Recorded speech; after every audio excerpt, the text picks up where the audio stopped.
Bihar police सिपाही भर्ती की परीक्षा को पेपर लीक की वजह से कैंसिल कर दिया गया है और साथ ही 7 अक्टूबर और 15 अक्टूबर को जो परीक्षा होने वाली थी उसे भी अब स्थगित कर दिया गया है। बिहार सरकार को धन्यवाद देते हैं और खासकर मुख्यमंत्री नीतीश कुमार जी को धन्यवाद देते हैं कि उन्होंने छात्र हित में ये फैसला किया है कि सीएसबीसी इस मामले की लीपापोती करने जा रही है और उन्होंने तो एक तरह से लीपापोती कर ही दिया था। लेकिन हम धन्यवाद देते हैं बिहार के मुख्यमंत्री नीतीश कुमार जी को, जिन्होंने हम लोगों की बातों को संज्ञान में लिया और जो व्यवस्था बीपीएससी के द्वारा की गई है वो सारी व्यवस्था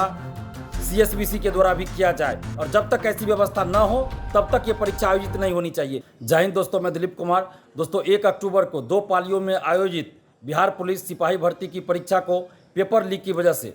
कैंसिल कर दिया गया है और साथ ही 7 अक्टूबर और 15 अक्टूबर को जो परीक्षा होने वाली थी उसे भी अब स्थगित कर दिया गया है। एक बहुत अच्छा फैसला लिया गया है, इसके लिए हम बिहार सरकार को धन्यवाद देते हैं और खासकर मुख्यमंत्री नीतीश कुमार जी को धन्यवाद देते हैं कि उन्होंने छात्र हित में ये फैसला किया है, क्योंकि सीएसबीसी लगातार लीपापोती इस मामले में कर रही थी और कल ही सीएसबीसी के चेयरमैन सर के द्वारा जो बातें कही गई थी वो अभ्यर्थियों के हित में बिल्कुल नहीं था और इससे लग रहा था कि सीएसबीसी इस मामले की लीपापोती करने जा रही है और उन्होंने तो एक तरह से लीपापोती कर ही दिया था। लेकिन हम धन्यवाद देते हैं बिहार के मुख्यमंत्री नीतीश कुमार जी को, जिन्होंने हम लोगों की बातों को संज्ञान में लिया और 7 और 15 अक्टूबर को जो परीक्षा आयोजित होने वाली थी उसको भी स्थगित करवाया, क्योंकि कल ही हम ये मांग कर रहे थे सुबह से कि सिर्फ 1 अक्टूबर की परीक्षा कैंसिल ही नहीं होनी चाहिए, बल्कि 7 और 15 को जो परीक्षा आयोजित होने वाली है उसको भी स्थगित किया जाए, क्योंकि जो सेटर, जो दलाल, जो शिक्षा माफिया 1 अक्टूबर की परीक्षा में सेंधमारी कर लिया है वो 7 और 15 अक्टूबर की परीक्षा में भी सेंधमारी निश्चित रूप से कर लेगा। हमने कल ही इस बात की मांग किया था कि 7 और 15 अक्टूबर की परीक्षा को भी स्थगित कर दीजिए। तो बिहार सरकार ने और खासकर मुख्यमंत्री नीतीश कुमार जी ने जो फैसला किया है इसके लिए हम नीतीश कुमार जी को बहुत बहुत धन्यवाद देते हैं और साथ ही उनसे पुनः हम मांग कर रहे हैं, आग्रह कर रहे हैं कि जब भी ये परीक्षा आयोजित हो सिपाही भर्ती की पूरी पारदर्शिता के साथ आयोजित हो और पूरी व्यवस्था की जाए कि धांधली सेटिंग ना हो, पेपर लीक ना हो और जो व्यवस्था बीपीएससी के द्वारा की गई है वो सारी व्यवस्था